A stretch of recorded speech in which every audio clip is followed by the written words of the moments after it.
Hola, bienvenido a la AMED, Asociación Mexicana de Educación Deportiva.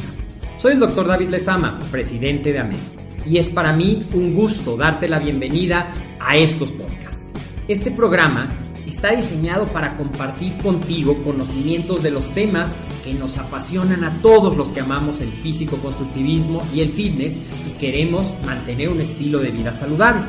Hablaremos entonces de entrenamiento, de nutrición, de suplementación, de farmacología y de un tema que cada vez toma más importancia, el marketing deportivo digital. Tendremos como invitados una gran variedad de opiniones y profesiones, entrenadores, nutriólogos, profesores de AMED, químicos farmacobiólogos, médicos, preparadores físicos y desde luego deportistas. Sus historias, consejos y testimonios te ayudarán a aumentar tus conocimientos y desde luego también tu número de entrenos de clientes, haciendo más exitosa y profesional tu profesión de entrenamiento deportivo.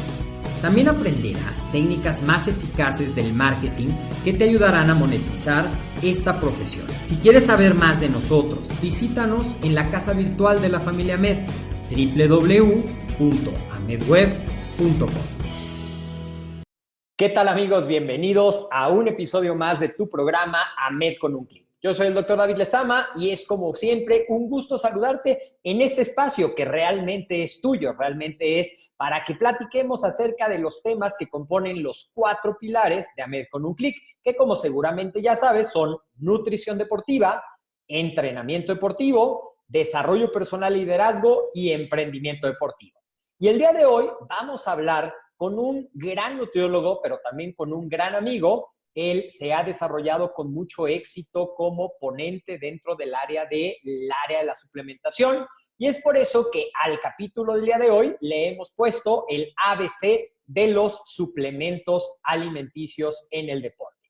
Y vamos a dar la bienvenida ya a nuestro invitado. Él es el nutriólogo Luis Alberto Gómez Martín. Hola Luis, ¿cómo estás? Muchas gracias por aceptar este programa. Al contrario, David, gracias a ti por la invitación. Pues muy bien, platícanos un poquito de ti. ¿De dónde vienes? ¿Cuándo nace en ti el interés por la nutrición? Y específicamente, ¿cuándo nace en ti el interés por la nutrición deportiva? Pues mira, obviamente, ¿dónde nace lo que es el interés por la nutrición en general? Desde siempre me ha gustado cómo es que funciona el cuerpo humano, aunque antes de entrar siquiera a la licenciatura, pues no sabía nada, simple y sencillamente lo poco que podía medio entender por lo que me pasaba o mirando documentales en Discovery Channel y en National Geographic. Básicamente, siempre me gustó, me agradó. Al momento de terminar la prepa y un periodo de 3 años en los cuales no estudié ninguna carrera, fue donde verdaderamente se hizo más el gusto tanto por la actividad física y por cómo funcionaba el cuerpo. ¿Por qué nutrición y no alguna otra carrera? Ahí sí obedece más que a aspectos románticos, pues a aspectos prácticos, porque cerca de donde yo vivía realmente la más parecida era o nutrición o medicina. Sí, la carrera en médico. No pude entrar a médico, me faltaron en 3 ocasiones prácticamente 1 o 2 puntos. El chiste es que entro a medicina, digo, a nutrición, sin saber exactamente qué tanto me iba a convenir en el aspecto del deporte. Yo entré como todos, con el aspecto clínico, vamos. Obviamente, estudiando la carrera, conocí un poco más lo que es el ámbito deportivo. En ese entonces iba un poco al gimnasio y practicaba ciclismo de montaña, y era lo que me gustaba. Entonces comenzaba a aplicar lo poco que aprendía, mal hecho o bien, pero lo comenzaba a aplicar en mí, no daba consulta, ni mucho menos. ¿Dónde empieza el gusto por la nutrición deportiva general, vamos? En ese periodo entre prácticas profesionales en un hospital privado y el servicio social, en un centro de salud. ¿Por qué? Porque realmente en esos lugares, en la nutrición clínica, básicamente ya es curativo y en ocasiones es paliativo, no es algo preventivo y realmente, muy personalmente, se me hace tonto verdaderamente enfocarnos en curar nada más. Se debe, sí es cierto, pero es más inteligente prevenir. Entonces, obviamente, la actividad física, una adecuada nutrición, una adecuada salud y demás complementos que nos ayudaban a evitar todo eso de lo que el mexicano adolece y se muere, diabetes, obesidad, hipertensión y demás. Ahí fue donde tomé el rumbo a lo deportivo sin saber a qué deporte en específico, donde es donde decido, siendo que practicaba ciclismo de montaña, decido más lo que es la recomposición corporal, el fitness, lo que normalmente conocemos, porque realmente es algo más común que la gente busque. No todo el mundo busca ser futbolista, no todo el mundo busca ser ciclista, no todo, pero todo el mundo busca perder peso y tener cierta condición, la mayoría de las veces por mero egocentrismo y vanidad, pero busca cierta condición física. Decido eso también porque es lo más preventivo que hay para enfermedades, sin siquiera saberlo. Ya ahorita el aspecto de sarcopenia, linapenia, la lipoinflamación por la obesidad, todo eso, en ese entonces no lo sabía y ahorita sé que es pues lo más óptimo para prevenir estados patológicos. Entonces comienzo a dedicarme a eso mientras estaba dando el servicio, y al mismo tiempo comienzo a dar conferencias, a dar temas en la certificación aquí en Guadalajara. ¿Por qué los doy ahí? Un punto, al parecer hablo bien en público, me desenvuelvo bien en público y en la cámara. Segundo punto, siempre he sido muy ñoño y sabía de lo que hablaba. Entonces empecé con las certificaciones en Guadalajara y una cosa llevó a la otra, una hacia la otra y demás. Y pues ya prácticamente a 2 años y medio casi, poco menos de 2 años y medio de que yo considero haber comenzado, pues ya hemos estado prácticamente en todas las partes, los ciudades grandes del país y ya estamos con vistas a salir fuera del país. También mismo como conferencista, en lo mismo, nutrición aplicada a la recomposición corporal, al deporte propiamente dicho, que es el fisicoculturismo, que a final de cuentas son bastante parecidos. Una persona que quiere solamente verse bien y un culturista son iguales, solamente que el culturista lo va a llevar al extremo. Nada más. Es prácticamente la única diferencia. Y pues ahí me he desenvolvido tanto como conferencista, diplomadas, certificaciones, seminarios y demás. Y con los pacientes, prácticamente los pacientes que me buscan, absolutamente todos son en esa línea. Realmente, siendo que soy nutriólogo y que te puedo saber lo básico de diabetes, lo básico de hipertensión, pues ya no tengo pacientes, no atiendo ese tipo de pacientes, mucho menos pacientes hospitalizados y clínicos. Y es ahí la línea en la que he tenido, en lo que yo también considero poco tiempo. Tengo ni siquiera 2 años, tengo poco más de 2 años que considero haber comenzado y pues aquí estamos con esa línea de especialización. ¿A qué se debe o a qué se pueda deber ese éxito en este ramo? Y como frase motivadora para quienes vean la entrevista, no hay profesionales en esta industria, no los hay, o son muy pocos, y por eso cuando llega alguien basado en evidencia que sabe hacer las cosas, pues por eso brilla. Básicamente eso es un resumen de 3 minutos de lo que somos y de lo que hacemos. Excelente. Y acabas de decir algo que me gusta mucho, que es basado en la evidencia, pero basado en la evidencia con el ánimo de compartir, que creo que es algo de lo que te caracteriza. No con el ánimo de criticar, no con el ánimo de condenar, no con el ánimo de, por ahí dicen, aventar y aventar artículos científicos, sino con tomar las bases, tomar la información que ya está probada, compartirla y aterrizarla. Creo que es algo de las cosas que más me gusta cuando te he escuchado hablar, aterrizarla a algo que cualquier persona puede entender. Y pues, ¿qué te parece si le vamos empezando a dar forma a la entrevista y nos platicas qué son los suplementos alimenticios de acuerdo a lo que COFEPRIS, que es la Comisión Federal de Protección y Riesgo Sanitario aquí en México, que es donde estamos transmitiendo, marca? Sí, pues mira, básicamente una cosa así como lo comentas. Bueno, antes de eso me gusta nada más cerrar con ese comentario que dijiste del aspecto de basado en evidencia y de aterrizar las cosas. Hay un punto importantísimo para también los colegas de AMED que estén haciendo eso, y ahorita respondo a lo que íbamos. La información para bien, hoy en día todo el mundo la tiene y todo el mundo puede conseguir la información. Yo te puedo compartir que todo lo que yo sé no es un hilo negro, no es un secreto para nadie. De todo lo que yo sé y lo que yo he compartido en redes sociales y lo que comparto en eventos, todo el mundo lo puede saber. O sea, la información ya ahorita, afortunadamente, está muy accesible, a la mano de todos. Tienes internet, tienes smartphone, puedes saberlo todo, básicamente. Aquí el asunto está en, por eso se comparte, porque la información ya ahorita no es lo que te diferencia como profesional, es cómo aplicas esa información. Tú puedes compartirlo todo, o es lo que yo hago, comparto exactamente todo lo que sé, yo no me guardo nada. ¿Por qué? Porque sé que eso no me va no es el hilo negro es cómo aplicas esa información en el día a día con cada uno de los pacientes. Ahorita que comentaste eso, es una idea que quería cerrar. Ahora bien, ¿qué es un suplemento? Sea desde COFEPRIS o incluso, bueno, estamos aquí en México, evidentemente, pero un nivel un poco más arriba, pues también desde la FDA. Aquí, más que definición técnica, quizá, me gustaría que quedara muy claro en la gente que nos está escuchando y nos está viendo, el término suplemento o el término complemento. Esa es la gran diferencia como para saber qué podemos usar, qué vale la pena usar. Ya si sirve o no sirve, vamos a estar profundizando más en la entrevista.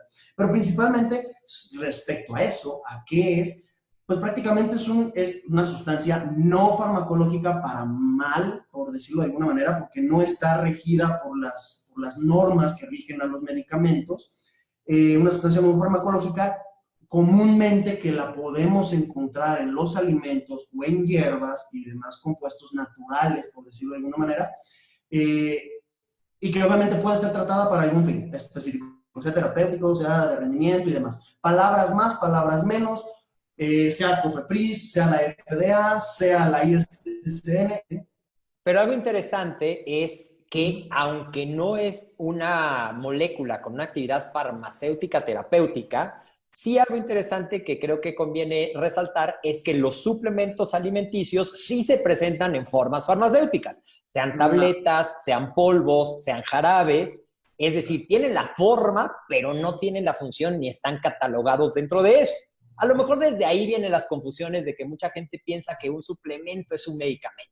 Y otro concepto que a mí siempre me gusta señalar, y estarás de acuerdo conmigo, es que suplemento, que es el nombre correcto aquí en México, se presta a que suple, y en realidad es suplementa, añade valor a la dieta, y como dice la definición de la Ley General de Salud, pueden o no contener vitaminas o minerales, pero son principios de cosas que realmente puedes obtener a través de los alimentos, que nos lleva a lo que te quiero preguntar después, que es, ¿realmente, en tu opinión, Luis, un suplemento alimenticio es necesario e indispensable para poder lograr el resultado del rendimiento deportivo o de la recomposición corporal?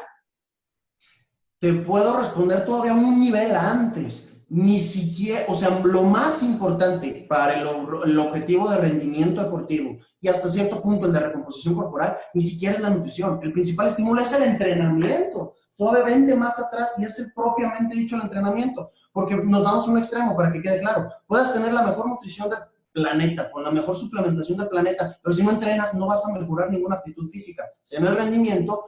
Y puede que en recomposición corporal sí, porque en recomposición corporal no buscas ninguna expresión del rendimiento, ni fuerza, ni flexoelasticidad, ni resistencia, ni ninguna de estas. Entonces, lo principal para mejorar el rendimiento es el entrenamiento, después la nutrición. Ahora bien, dentro de la nutrición es indispensable, como tú lo mencionas, la suplementación realmente no.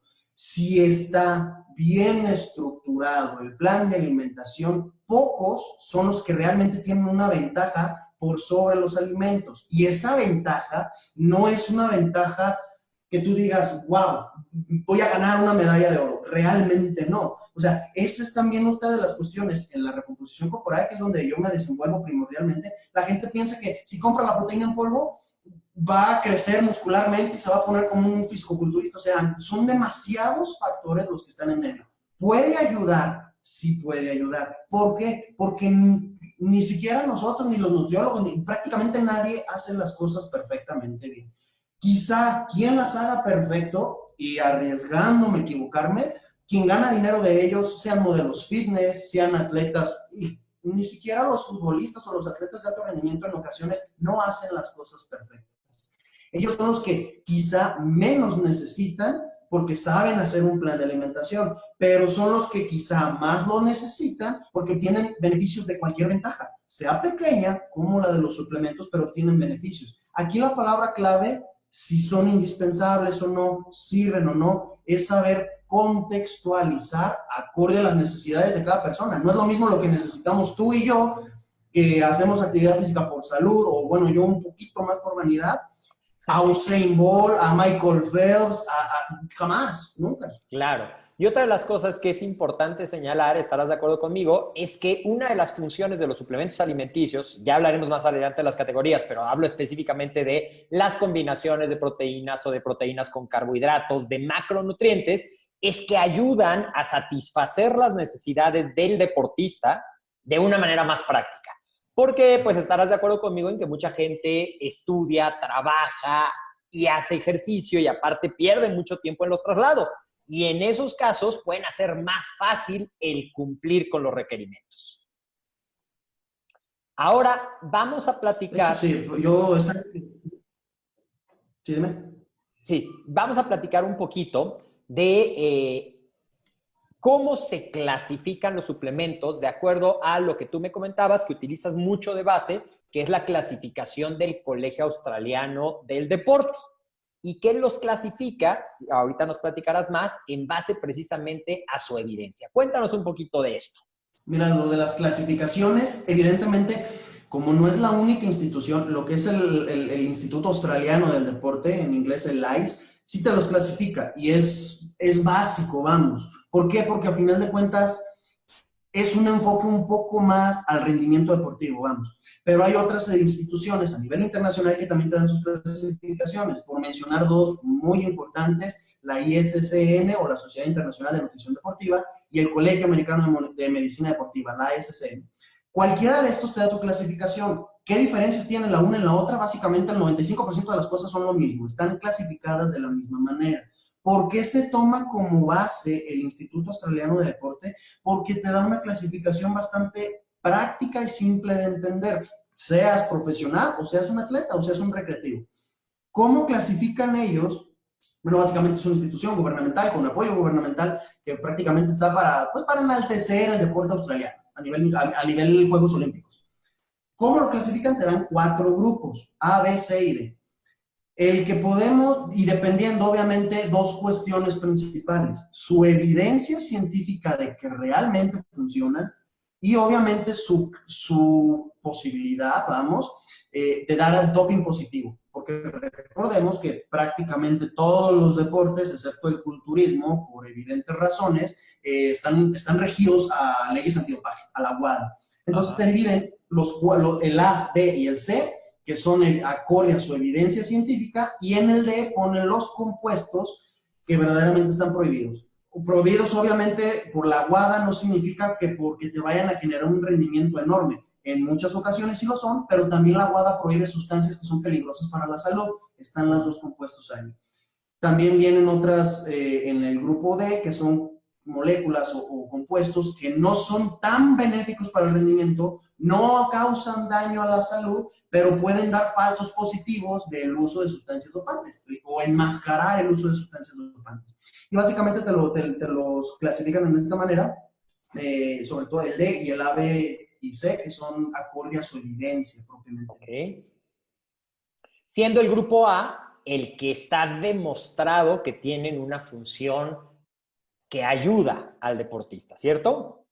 Y tal cual como ellos lo especifican, y yo estoy completamente de acuerdo, el grupo A sí son los que tienen totalmente evidencia de que mejoran el rendimiento, los procesos de recuperación o la salud, y a ellos mismos te especifican en ciertas situaciones específicas, dando a entender, obviamente, que aunque sean estos productos, estos compuestos, ojo con eso, abro paréntesis, ninguna clasificación te va a dar el nombre del producto ni la marca, te va a decir el compuesto, no te va a decir nada más. Cierro paréntesis. En el grupo A ellos especifican esto, ¿por qué? Porque aunque sean estos compuestos, si no lo sabes utilizar, el profesional no lo sabe prescribir, ¿sí? o administrar de buena manera, no van a servir o incluso pueden empeorar el rendimiento. Y ya dentro del grupo A, que son los que sí tienen evidencia, los dividen en 3 grupos generales, que son los que ayudan, o los nutrientes básicamente, los que son nutrientes de la comida, que prácticamente son macronutrientes, los compuestos que buscan la salud, que puede ser interesante en el aspecto deportivo, y los que realmente mejoran el rendimiento. Te pongo nada más un ejemplo rápido antes de profundizar en esto. Mucha gente piensa que la proteína en polvo, siendo la más vendida de todas, mejora el rendimiento. Realmente no. Mejora los procesos de recuperación y adaptación, pero no mejora el rendimiento propiamente dicho. Ok, es decir, entonces tenemos 4 grupos, empezando a hacer un resumen, de los cuales A, B y C se basan en su evidencia científica, pero cualquiera del A, B y C no significarían un dopaje positivo. Exacto. El que dentro del Instituto Australiano del Deporte causa o puede significar un riesgo de dopaje es el grupo D. Y dentro del grupo A, que son los que mayor evidencia tienen, lo dividimos en 3. El primero es el que nos dan nutrientes, y aquí entrarían las proteínas, las mezclas de proteínas con carbohidratos, los que nos proporcionan salud, y aquí entran los micronutrientes, los ácidos grasos, el omega 3. Sí. Exactamente. Y dentro de los del rendimiento, aquí entran los compuestos específicos para favorecer algún proceso, como el más famoso es la creatina. ¿Qué otros compuestos entran dentro del rendimiento en la categoría A? Los del rendimiento, y para de contar, son 5 nada más. Y de hecho, 2 no los encuentras en forma de suplemento. Son catalogados como ayudas ergogénicas nutricionales. Al final de cuentas, resumen rápido, ergos viene del latín de trabajo y génesis, producción de trabajo. Y básicamente son ayudas que nos ayudan, valga la redundancia, a producir más trabajo. ¿Cuáles tenemos? Creatina en su forma monohidratada. Importante esto porque no es la única forma de la creatina. Junto con la creatina, la más famosa y que tienen 40 o 50 años de estudio, la cafeína, en su forma, ya sea en forma de café, que es cafeína, o en forma de suplemento, que es cafeína anhidra, lo que es básicamente la beta-alanina, derivado de aminoácido, también de reciente descubrimiento, que ese sí está bastante bien. Y los otros dos, que no son suplementos, pero que vaya que funcionan, es el bicarbonato de sodio, el que encontramos en cualquier tienda, en cualquier farmacia, y lo que son los nitritos dietéticos. Aún no se regula, no se puede generar en forma de pastillas nitritos propiamente dicho. Encontramos en los suplementos extracto de betabel o remolacha, para quienes nos sigan de Latinoamérica, y esos son prácticamente que mejoran el rendimiento, son los únicos 5 que realmente tienen evidencia si es que se utilizan bien, y podemos profundizar en eso. Exactamente, creo que acabas de tocar algo bien interesante. Así como decías que no simplemente por tomar proteína o por tomar una mezcla de proteína con carbohidratos voy a crecer de tamaño, no significa que por tomar creatina voy a desarrollar mayor fuerza, mayor velocidad y una recuperación más rápida, que serían como las 3 funciones básicas de la creatina.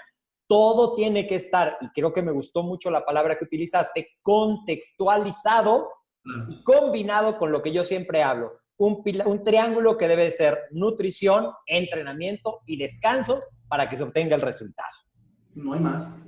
Ahora, dentro de la parte de las proteínas, vamos a regresarnos un poquito a la parte de los nutrientes. Todas las proteínas que encontramos en los suplementos alimenticios pertenecen a esta categoría, o también en eso hay una clasificación? Porque esa es una pregunta que muy comúnmente nos hace la gente. Básicamente, mientras sea una proteína completa, va a estar en este grupo. El mismo Instituto Australiano de Deporte te especifica ahí respecto a proteínas, lo que es el suero de leche, la caseína prácticamente, y quizá ellos te dan una clasificación de comida deportiva, comida líquida, que en el ámbito del fitness y demás es lo que conocemos como los ganadores de peso, que son una mezcla de proteínas, hidratos de carbono. De igual manera, conteniendo proteínas, también están las barras deportivas, que también forman parte de ese grupo. Mientras sea proteína completa, va a formar parte de este grupo. ¿Por qué ellos te especifican solamente 2? Quiero creer que pues, porque son los más estudiados, vamos, no existe ni de chiste la misma evidencia, no porque no sea bueno, pero ni de chiste la misma evidencia de la proteína de soya, que es el tercer lugar básicamente, y mucho menos proteína de alpiste o de arroz o de papa o chícharo y demás, que la evidencia que existe de estas otras 2. Personalmente creo que es por el aspecto que, al final de cuentas, proteína de origen animal, estas son las 2 fuentes de alto valor biológico más fáciles, y hasta, pues, para bien y para mal, se le ha discriminado un poco lo que es la proteína de origen vegetal. Por eso no hay tanta robustez en la evidencia científica en estos. Pero al final de cuentas, la albúmina de huevo sí entra dentro de estas proteínas completas. Ah, claro, también la albúmina. Y en tu opinión, ya nos dijiste que no hay una evidencia, pero en tu opinión, porque cada vez hay más personas que tienden a preferir las fuentes de proteínas vegetales. Y sabemos que de manera general, si tú combinas cereales y leguminosas, puedes enriquecer el perfil de los aminoácidos. Entonces, esto me lleva a la siguiente pregunta, pero quiero que nos des tu opinión.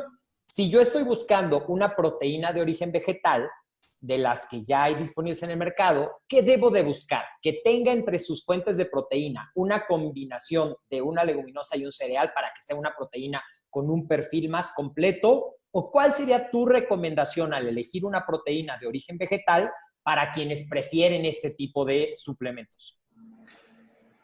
Dos estrategias básicas. Uno, el estándar de oro de las proteínas vegetales es la de soya.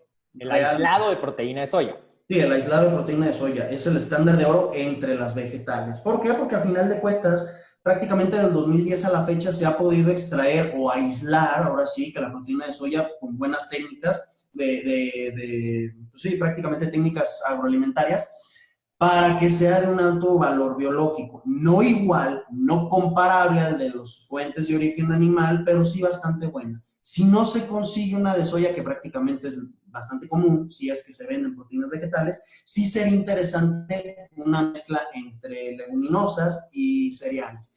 Ahora bien, encontrar suplemento con mezcla de leguminosas y cereales no es tan común como encontrar uno de soya. Y otra cuestión, nosotros podemos saber que la fuente proteica pueda ser de leguminosas, quizá, no sé, chícharo, y papa, por poner un ejemplo, leguminosas y cereales. Aquí el asunto está en cuánto tiene de cada una, que realmente como consumidores e inclusive ni como profesionales podemos saber exactamente cuánto. Podemos nada más saber cuánto tiene, de cuál tiene más por el orden en el que están listados, pero realmente tendríamos que equiparar los gramos de leguminosas con los gramos de cereales para ahora sí compensar el aporte de aminoácidos. Podrían ser una, dos y tres estrategias, básicamente. Perfecto. Y dentro de los de salud hablábamos de los micronutrientes, vitaminas, minerales, omegas 3. ¿Cuál es tu opinión con respecto a su uso o requerimientos en los deportistas? Que ya hemos platicado con algunas otras personalidades de la nutrición y nos dicen que desgraciadamente el consumo en las porciones que se necesitan de vegetales y de frutas no se da y que eso muchas veces pone en deficiencia a las personas en general, pero mucho más a los deportistas por ese desgaste que tienen. ¿Cuál sería tu opinión? En el grupo A, como te comentaba, básicamente ellos te clasifican, sea en forma aislada, hierro, calcio, vitamina D y multivitamínico, multimineral, y también te especifican lo que son los probióticos para la protección gastrointestinal. Bueno, ahora bien, ¿qué opinión me merece eso? Sí son útiles, nuevamente contextualizando, ¿por qué? Es una realidad que para la enorme mayoría de la población no deportista, una alimentación bien hecha, bien planificada va a ser más que suficiente. En un deportista puede cambiar dependiendo cómo esté entrenando, dependiendo cómo esté comiendo. Te pongo dos ejemplos. En la recomposición corporal, realmente llega el punto en el que las dietas son muy sacrificadas para llegar a esos niveles irreales a nivel natural, pues quizá un 8% de grasa corporal, ya si hay otra parte de la ecuación que todo el mundo sabemos, pues incluso más abajo.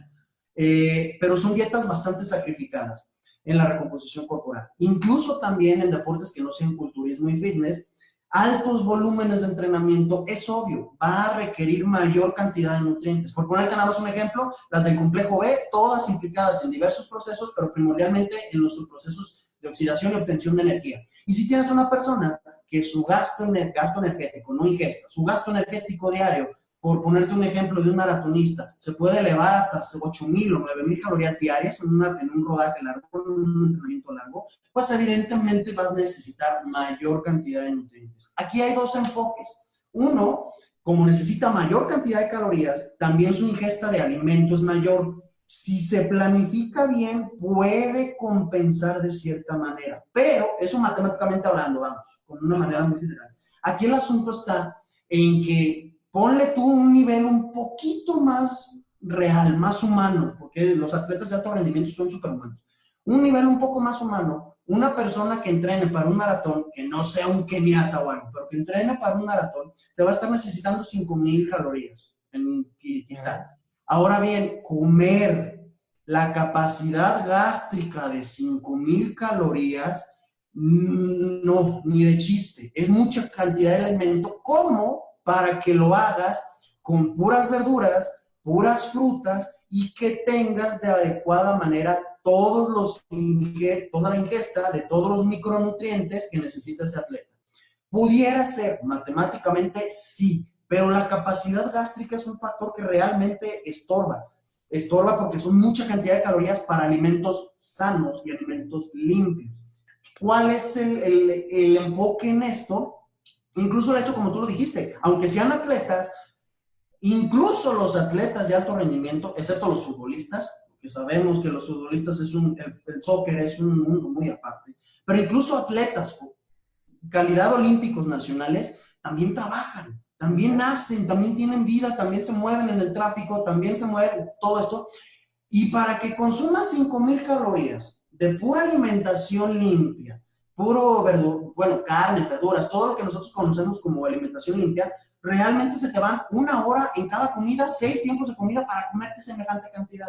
En esas cuestiones, aunque los nutriólogos más puritanos puedan incluso crucificarnos, realmente necesitas alimentos que aporten calorías sin nutrientes. Y en ese contexto, como no estás consumiendo tanta fibra, que esa es la principal cuestión, la fibra y el agua que tienen las verduras, pudiera ser interesante en esos contextos aportar los micronutrientes, vitaminas y minerales, como algo preventivo en temporadas de alto volumen de entrenamiento, quizá no tanto alta intensidad, porque nunca van a ir de la mano alto volumen y alta intensidad, no puedes, nadie soporta eso. Pero en temporadas de alto volumen puede ser interesante preventivo, algún multivitamínico general y multimineral, o realmente, si hay presupuesto para hacer los análisis en específico, suplementar el nutriente en específico. Pero mira cómo cambió el contexto.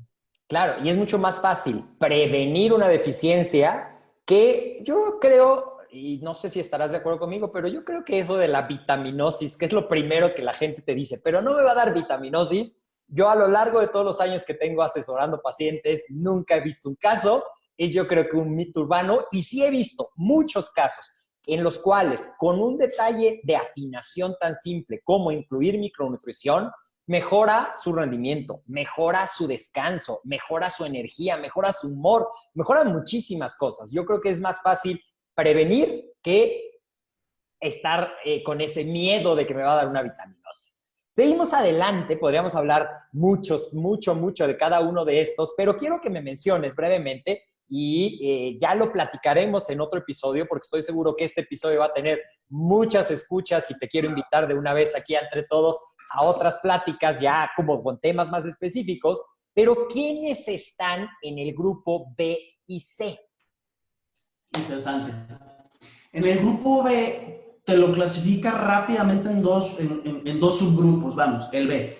Lo que son los compuestos derivados de plantas, prácticamente herbales, que tienes muy pocos, de hecho. Tienes lo que es quercetina, cúrcuma y algunas bayas exóticas, lo que es la Montgomery, la acá y la goya. Son prácticamente más que suplementos, te los encuentras como extractos herbales en los suplementos o realmente como la planta. No es muy común encontrarlos. Los que sí son más comunes son los que, acorde a la misma especificación que te da el Instituto Australiano de Deporte, te dice que pueden ser eficaces bajo ciertas circunstancias, bajo ciertos contextos. En palabras de Cristiano, rápidamente, tienen evidencia para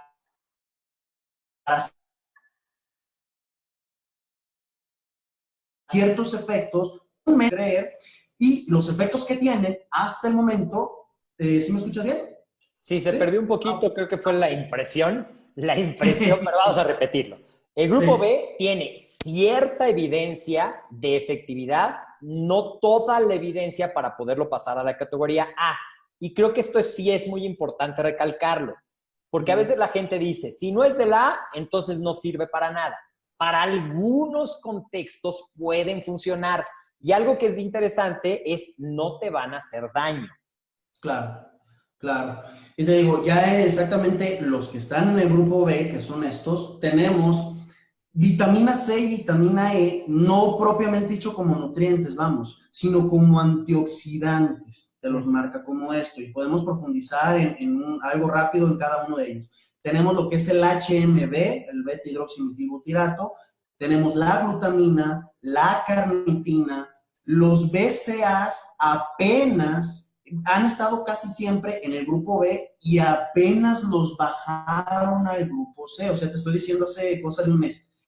Y hace cosa de un mes subieron del grupo C al grupo B la glucosamina. Y tenemos también junto con todos esos lo que es el aceite de pescado, omega 3, DHA y EPA. Cada uno con sus contextualizaciones. No sé si quieras que lo resuma muy rápidamente por qué están en ese grupo. Muy rápidamente, 5 minutos.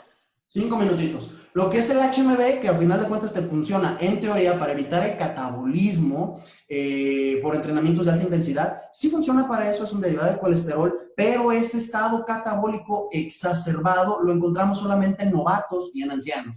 Básicamente tienes un suplemento que te puede servir durante un mes, la primera etapa de adaptación en personas que jamás han hecho ejercicio o en adultos mayores que prácticamente también jamás han hecho ejercicio. Tenemos lo que es la glutamina. La glutamina no funciona para evitar el catabolismo, realmente ya sabemos que no, pero tiene cierta evidencia que te puede ayudar si estás en un alto volumen de entrenamiento a fortalecer las placas de Peyer, que son parte del sistema inmunológico en el intestino, todo en el intestino delgado, y por ende puede ayudar a evitar el simple hecho de que un atleta de alto rendimiento le evite alguna diarrea y alguna infección porque haya pasado derivado de una permeabilidad intestinal de alto volumen, entonces para eso te puede funcionar, no para lo que te la venden.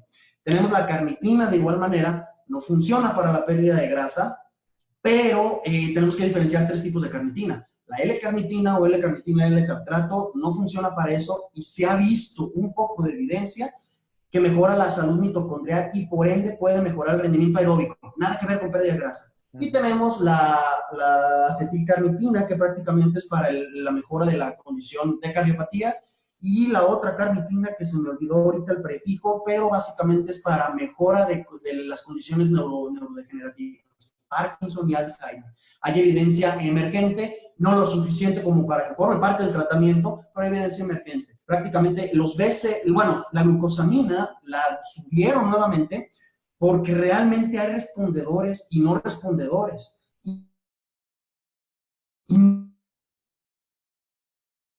No pueden degradar, no la mejora esa degeneración en el cartílago, cualquier tipo en cualquier articulación, con la suplementación de carnitina, de glucosamina. ¿Por qué sigue estando en el B? Porque no a todo el mundo le funciona hasta el momento. Los BCAAs estuvieron siempre en el B, porque se dan para evitar la teoría de la fatiga central, que esta solamente se da en deportes de larga duración, por esta relación entre triptófano, BCAAs y la serotonina en el cerebro. No funcionan para evitar el catabolismo, no son anabólicos, no mucho menos, porque recientemente están degradados nuevamente a grupo C, porque para ese objetivo lo que más nos sirven son los carbohidratos suplementados. Una bebida isotónica, la que todo el mundo conocemos como Gatorade de Powerade, funciona más para evitar la teoría de la fatiga central que los BCAAs. Pero te puedo poner un contexto en esto que para mí podrían estar todavía en el grupo B. Si la persona no tolera bien la suplementación con hidratos de carbono por relación ósmosis, o sea, por esa ósmosis, sí, por la ósmosis, obviamente sería añadir un poco más agua, pero los BCAAs no causan esto y pudiera ser un contexto. Y el último que tenemos ahí, que son los omegas, que es el DHA y EPA, siguen, no han brincado al grupo A por una cuestión. Por más que investigamos, bueno, no nosotros pues, pero por más que se investiga, tiene mayor beneficio el DHA y el EPA en la matriz alimentaria, en el salmón, en la sardina, en todo lo demás. Nomás por eso no han brincado al grupo A. Pudiera ser que si una persona realmente no consume nada de esto, se vea beneficiado de los omega 3. Por eso no han brincado y por eso siguen estando en el grupo B. Claro, y también algo interesante de señalar con respecto a estos micronutrientes y a estos antioxidantes es que esta clasificación está basada en el deporte. Claro. Eso no quiere decir que los omegas 3, por ejemplo, que algunos de los fitonutrientes puedan tener otros efectos, sí ya muy estudiados, sí demostrados en la salud en general. para que la gente no se nos vaya a confundir. Esta clasificación de la que estamos hablando hoy es enfocada al deporte. Claro. Entonces ya tenemos grupo A con una evidencia que permite afirmar con certeza que van a ser eficaces si se usan para lo que están diseñados. Grupo B pueden tener cierta evidencia dentro de los contextos y en las dosis adecuadas. Y platícanos ahora del grupo C. En el grupo C están el 99% de las cosas. O sea, realmente, si no están en el A y no están en el B, y tampoco en el D, que son los que están prohibidos, van a estar en el C. A palabras de Cristiano, palabras muy simples, son compuestos que tendrán 1, 2, 3 estudios que ven beneficios, los replican, no ven beneficios, utilizan otro grupo de estudio, no ven, utilizan un grupo de estudio con diferentes dosis, ya no vieron, o bajaron las dosis y sí vieron resultados. O sea, ahí realmente es muy caótica la evidencia como siquiera recomendarnos. De hecho, lo que recomienda el Instituto Australiano de Deportes es que estos no se utilicen, no porque vayan a causar daño, simple y sencillamente porque no hay conocimiento como para saber si va a servir o si va a causar daño. De hecho, o sea, no sabemos. O lo que sabemos es que no sirven hasta el momento. De acuerdo a lo que estás platicando, es decir, si no está en el A y en el B, o y no está en el D, está en el C. Entonces, ¿el óxido nítrico estaría aquí? El óxido nítrico es una pregunta muy capciosa.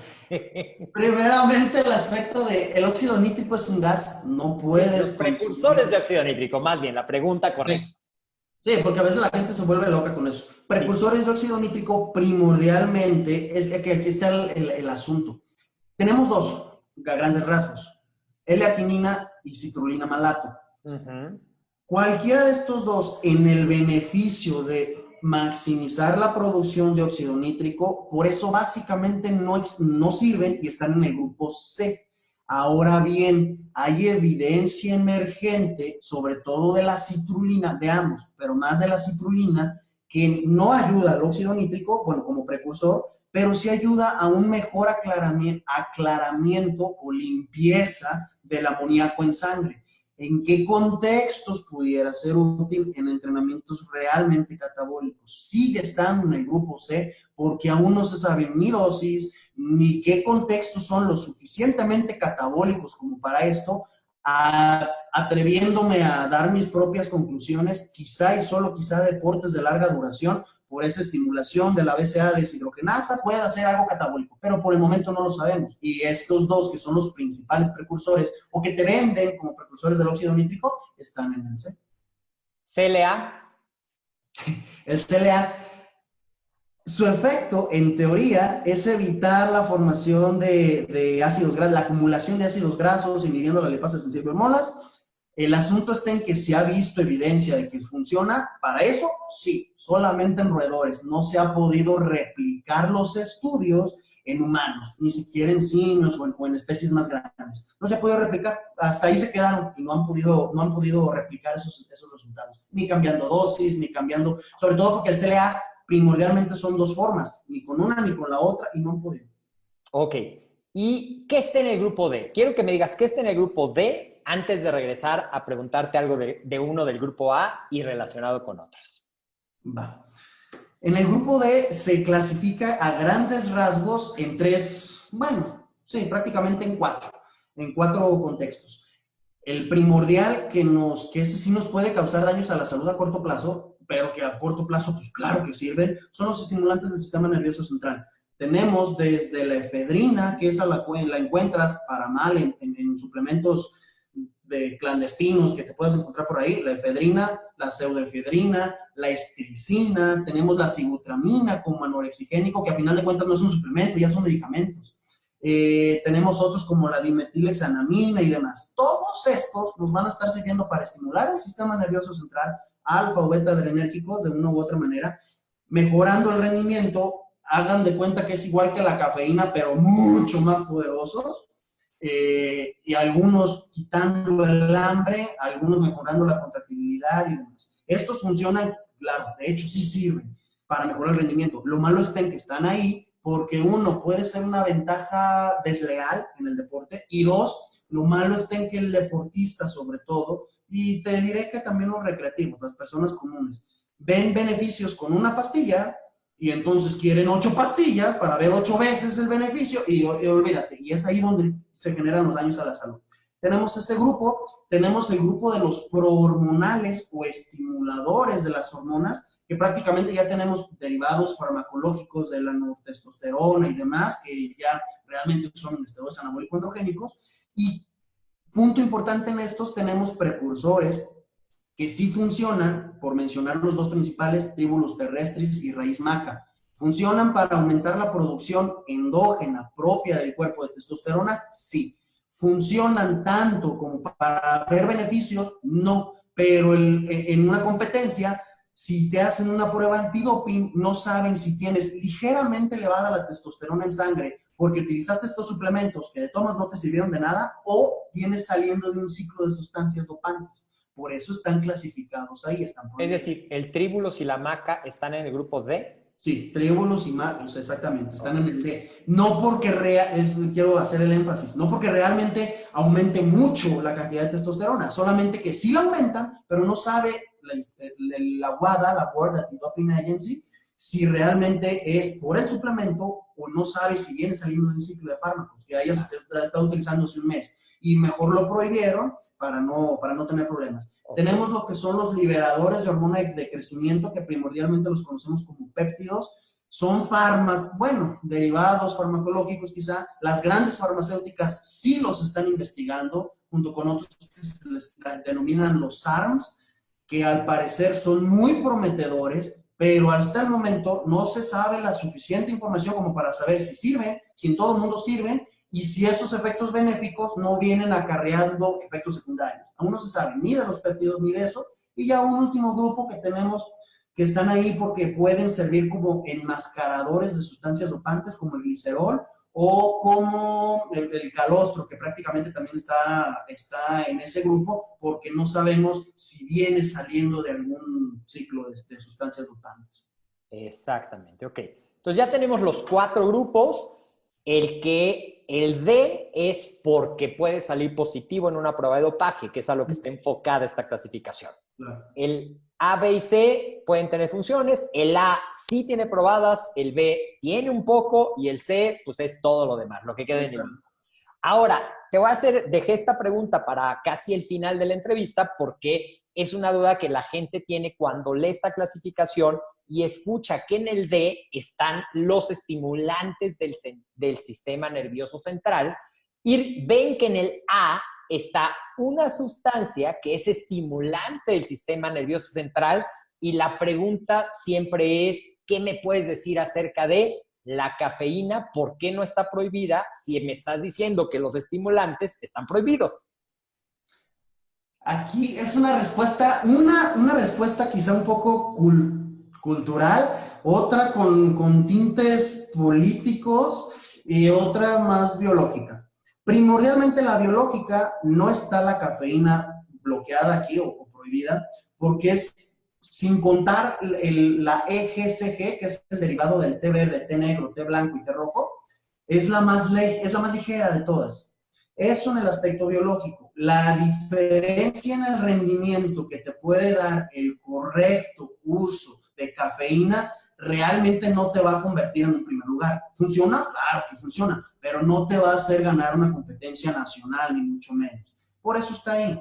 Y al ser la más leve de todas estas, es la que más difícilmente pueda causar problemas a la salud. También por eso está ahí. Y esta no está prohibida. Aspecto con tintes políticos y económicos, también hay que hablarlo. Si no mal me equivoco, hace algunos años, que serán 4 a 6 años, quisieron prohibirla, quisieron bloquearla. ¿Cuál fue el asunto? Y eso es una plática a voces, a malas lenguas. Coca-Cola es uno de los principales patrocinadores de eventos deportivos y fomenta eventos deportivos, organiza eventos deportivos. Así que si tú pones la cafeína que forma parte de la receta secreta de Coca-Cola, pues prácticamente estarías prohibiendo lo que te da tu primordial patrocinador y o sea, ahí sí es una cuestión política de dinero y de conflicto de intereses. Y cuestión cultural, aquí el asunto está en que la enorme mayoría de la población mundial está adaptada y está acostumbrada al consumo de cafeína. ¿Por qué? Por el simple café. Sigue siendo, si bien es cierto, es una sustancia, es un xenobiótico con actividad farmacológica, tiene su farmacocinética y su farmacodinámica, no es tan peligroso y la gente ya sabe y está acostumbrada a utilizarla. Ojo con esto, si exageras, te puedes matar literalmente con una sobredosis de cafeína, pero son las principales cuestiones por las cuales, siendo también un estimulante, no está prohibido. Ok, perfecto, perfecto. Pues muy interesante. Ya tenemos ahora un panorama bastante más completo de lo que es la clasificación del Instituto Australiano del Deporte. Ya tenemos un panorama más completo de lo que es el contexto de la suplementación. Y creo que no podemos sacar una conclusión definitiva, sino que podemos decir que son un apoyo, Claro. pero no van a ser ni la receta mágica, ni existe la dosis mágica, sino que todo tiene que estar combinado. Nutrición, entrenamiento, descanso y sobre todo, y retomando la palabra que decías, la contextualización de en qué momento y a qué personas se las voy a dar para que realmente esto funcione. Claro. Ahora, pues, ya vamos a platicar en otra ocasión, entonces ya podemos ir cerrando esta entrevista. Claro. ¿Qué consejo le darías a una persona que apenas está empezando y se le hace difícil empezar a escoger cuál es la mejor proteína que debe tomar y su fin es aumentar su masa muscular? ¿Cuál sería tu elección? Obviamente este consejo tiene que estar dividido a dos personas. Tú me dirás a quién quieres que lo haga. Bueno, a dos grupos de personas. Al profesional que se dedica a esto o a la persona que no se dedica a esto, que quizá y con trabajo puede pronunciar hidratos de carbono. O sea, son dos grupos diferentes. Al profesional, obviamente que se mantenga leyendo, actualizando, tomando cursos y demás, pues para que sepa utilizarlos de adecuada manera. Así de simple. Que no es una ciencia de la NASA, vamos. O sea, es algo fácil de comprender. Solamente necesita tiempo de que te pongas a leer, básicamente. Y si es una persona recreativa que no es profesional, no se dedica a esto, no cobra por asesorar a las personas, quiere aumentar masa, quiere perder peso, que es lo más común, o quiere mejorar su rendimiento, no somos todólogos. Vaya con un profesional capacitado. Si quiere aumentar masa muscular y perder grasa, que vaya con algún nutriólogo, un entrenador, que se dediquen a eso. Eso es una especialización. Quizá no veamos papeles o demás títulos que son muy importantes, pero mínimo que se dedique a eso. Si quiere rendimiento en ciclismo, ve con quien sepa tratar a ciclistas. Básicamente, ¿por qué? Porque como te lo comentaba y tú ya lo cerraste, hay cosas más importantes: descanso, alimentación, entrenamiento. Y si no somos profesionales, si hasta los profesionales se nos olvida hacer las cosas, o sea, si no somos profesionales, no sabemos ni cómo entrenar, ni cómo comer, o sea, vamos a estar tapando un problema con la suplementación y nos va a salir mucho más costoso a veces que la misma consulta y honorarios del profesional. O sea, así de simple. ¿Sabes de mecánica? Arregla tu carro. No sabes de mecánica y no sabes ni siquiera cambiar una llanta, lleva tu carro con un mecánico. Igual con esto. Entiendes de células, entiendes de transporte, entiendes de biología y de fisiología. Compra un suplemento acorde a esto. Si no entiendes de esto, ve con el profesional. Así de simple. O quieres otro ejemplo.